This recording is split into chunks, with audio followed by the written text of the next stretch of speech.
கர்த்தருடைய பிள்ளைகளே, கர்த்தருக்கு ஸ்தோத்திரம். அல்லேலூயா. மனுஷனுக்காக செஞ்சதெல்லாம் மறந்து போகும். நீ ஆண்டவருக்காக செஞ்சதுதான் நினைக்கும். கை வைத்தாமே சொல்லுங்க. ஆண்டவருக்காக நீ செய்தது. அல்லேலூயா. கர்த்தருக்கு ஸ்தோத்திரம். இந்த அம்மாவிடத்தில் நாம் என்ன கற்றுக் கொடுக்கிறோம்? அல்லேலூயா. கர்த்தருக்கு ஸ்தோத்திரம். பாருங்க, அந்த அம்மா சில தைலத்தை கொண்டு வந்து 12 சீசர்கள் அவங்களுக்கு பிடிச்ச எல்லாம் சொந்தக்காரங்க தான் இருப்பாங்க. அங்க பேதர் கீது யோவான், அவங்க பேதர் அண்ணன் எனக்கு பிடிக்கும் சொல்லி டக்குன்னு உடைச்சு பேதர் அண்ணன் மேல ஊத்திருக்கலாம். அல்லேலூயா. நேரம் இயேசு மேல ஊத்துது. சில பேர் கவனிக்க, கர்த்தருக்கு ஸ்தோத்திரம், ஆண்டவருக்கு கொடுக்கிற முக்கியத்துவத்தை நாம் மனிதனுக்கு கொடுக்க கூடாது. சொல்லுங்க. அல்லேலூயா. ஆண்டவருக்கு கொடுக்கிற முக்கியத்துவத்தை புருஷனுக்கு கொடுக்க கூடாது.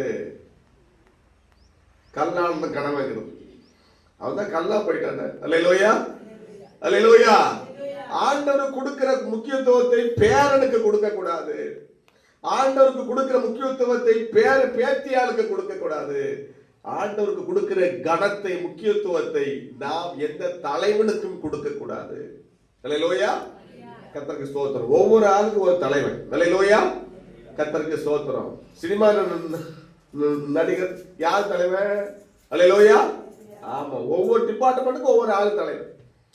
அல்லேலூயா. கர்த்தருக்கு ஸ்தோத்திரம். சினிமாவில் மட்டும் கிடையாது, ஒவ்வொரு கர்த்தருக்கு ஸ்தோத்திரம். அப்ப நம்முடைய கவனிங்க, எந்த மனிதனுக்கும் கடவுளுக்கு கொடுக்க வேண்டிய கணத்தை எந்த மனிதனுக்கும் நீ கொடுக்க கூடாது. எந்த மிருகத்துக்கும் நீ கொடுக்க கூடாது. அல்லேலூயா. அது பாவம். கர்த்தருக்கு ஸ்தோத்திரம். கரெக்டா வந்து இயேசுவுக்கு அந்த கணத்தை அந்த அம்மா கொடுக்கிறாங்க. பரிமளத்தை எடுத்து உடைத்து இயேசுவின் மேலே. அப்ப இதுக்கு என்ன